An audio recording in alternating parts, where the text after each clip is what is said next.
anche elaborazione, se non sempre ci sono stato, ma non credo che debba neanche giustificare perché ero ben rappresentato, questa è la linea che ci siamo dati, ognuno si fa i cavoli suoi a casa propria, quindi la linea che ci siamo dati, che comunque la trattativa la portava avanti dei colleghi che poi ragionavamo insieme. All'interno della maggioranza credo che quello che è arrivato dalle forze che stavano dentro la commissione politica e dalle forze anche dagli individui, da tutti i soggetti presenti come forze consigliari o no, perché la maggioranza no, ci sono le forze politiche che non hanno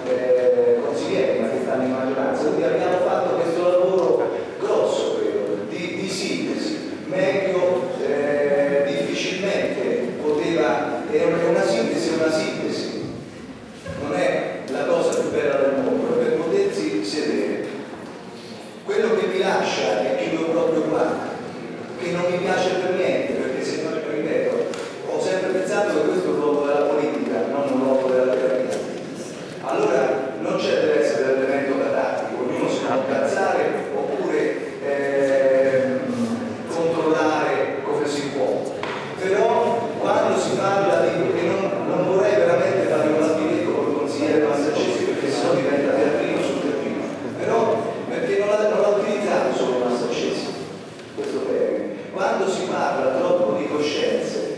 e lo si utilizza in maniera un po', come dire, fortemente moralistica e non è l'appello c'è diverso per carità, una sensibilità, come si vede nell'articolo, non parlo di questo, parlo di un utilizzo del concetto di coscienza rimettendoci immediatamente quello della morale, cioè qua chi ha lavorato magari anche sbagliato, abbiamo cercato di fare sicuramente del nostro meglio e per quanto mi riguarda io al mio consigliere, alla mia forza politica e ai movimenti sociali che mi hanno portato qua ho chiesto rimango o me ne vado. Io penso che sarei più se rimango, ma hanno detto di rimanere. Allora il problema fondamentale è che qua non parliamo di moralismi, qua dobbiamo fare un ragionamento credo sforzato, possibile politico. La politica deve scegliere attraverso la sintesi, forse sarà una sintesi sballata, magari lunedì andiamo tutti a casa, non è questo il punto. Io ho altro da fare, non ho dire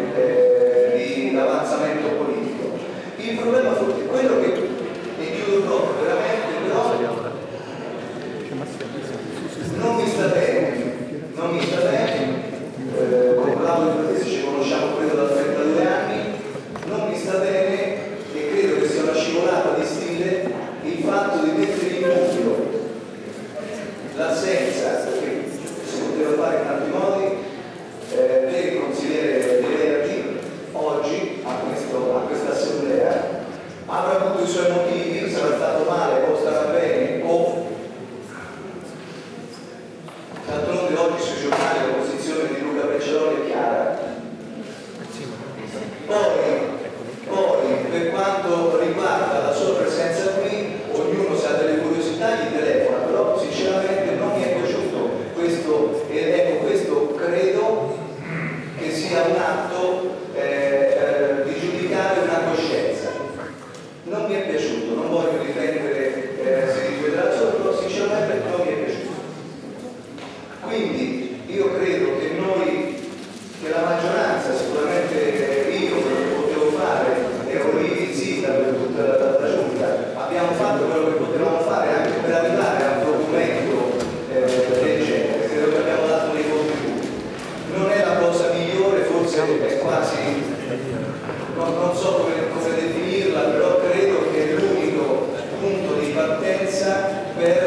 o la battutina oppure appunto il giudizio sulla coscienza. Io ripeto, la coscienza un tempo nella politica era un termine molto importante, si poteva